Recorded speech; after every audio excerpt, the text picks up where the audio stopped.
તો ગુજરાતમાં વિવિધ સ્થળોએ દવા બનાવવાના ઉથા હેઠળ ડ્રગ્સ બનાવતી ફેક્ટરીઓ ફૂલી ફાલી છે, ત્યારે ગુજરાત એટીએસે ડ્રગ્સ વેપલાને નાથવા માટે કમર કસી છે। ખંભાતની દવા બનાવતી ફેક્ટરીમાં દરોડો પાડી ડ્રગ્સનું કૌભાંડ ઝડપી પાડ્યું છે। ફેક્ટરીના માલિક સહિત 5 થી 6 લોકોની પૂછપરછ ચાલી રહી છે।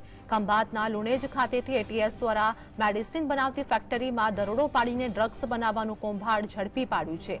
આ ફેક્ટરીમાં ગેનની ગોળીઓ બનાવવાનું રો મટીરિયલ તૈયાર થતું હતું, તેમજ ગેનની ગોળી બનાવવાના રો મટીરિયલ્સની આડમાં ડ્રગ્સ બનાવવાનું કૌભાંડ ચાલી રહ્યું હોવાનું જાણ થતાં જ એટીએસ દ્વારા ફેક્ટરી પર દરોડો પાડવામાં આવ્યો હતો।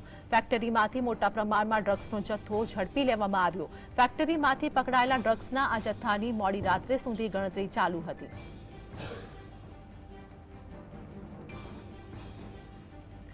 તો આણંદના ખંભાતની આ ઘટના સામે આવી છે। એટીએસે 5 આરોપીઓની ધરપકડ કરી છે। એટીએસ દ્વારા સર્ચ ઓપરેશન હાથ ધરવામાં આવ્યું હતું।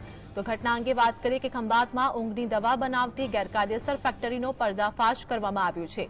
એટીએસ દ્વારા સર્ચ ઓપરેશન હાથ ધરવામાં આવ્યું, જેમાં 5 લોકોની ધરપકડ કરવામાં આવી છે। એટીએસે ગેરકાયદે દવા બનાવતી ફેક્ટરી ઝડપી પાડી, તો આ સાથે જ માલિક સામે પણ કાયદાકીય કાર્યવાહી હાથ ધરી છે। ફેક્ટરીમાં અલ્પ્રાઝોલમ નામની દવા પણ બનતી હતી, તો અલ્પ્રાઝોલમ દવાની બનાવતું હોવાનું સામે આવ્યું છે। એટીએસે 5 આરોપીઓની ધરપકડ કરી છે, જેમાં માલિક સામે પણ કાયદાકીય કાર્યવાહી કરવામાં આવશે।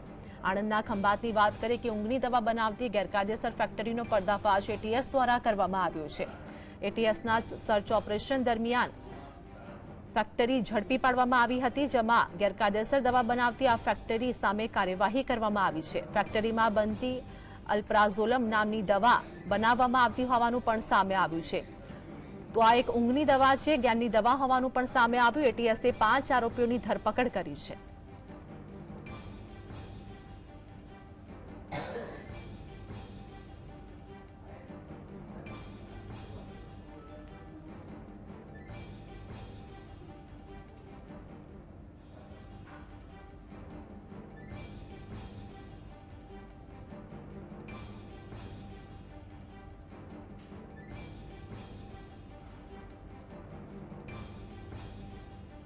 સંવાદદાતા રૂપેશ અમારી સાથે જોડાઈ ગયા છે। આણંદના ખંભાતની ઘટના, જેમાં ઊંઘની દવા બનાવતી ગેરકાયદેસર ફેક્ટરી ઝડપી પાડવામાં આવી, હાલની શું અપડેટ?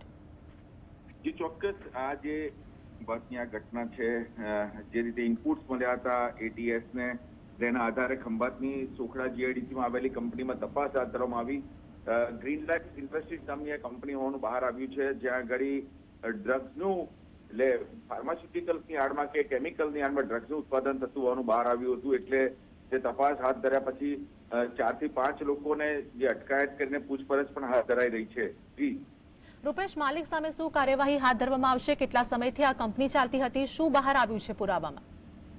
ચોક્કસ, જે અત્યારે હાલ તો એટીએસ કઈ કહેવા તૈયાર નથી, પણ જે લોકોની અટકાયત કરી છે 4 થી 5 લોકોની, એ લોકોને પૂછપરછ હાથ ધરાશે। કોણ કોણ આમાં બીજા અન્ય ક્યાંથી આ કાચો માલ ક્યાંથી લાવતા હતા, કેટલા સમયથી કામ કરતા હતા, અત્યાર સુધી કયા કયા સ્થળો પર આનું વેચાણ થયું છે, માસ્ટર માઇન્ડ કોણ છે, એ તમામ પાસાઓની તપાસ હાથ ધરાશે। જી આભાર રૂપેશ, માહિતી આપવા બદલ।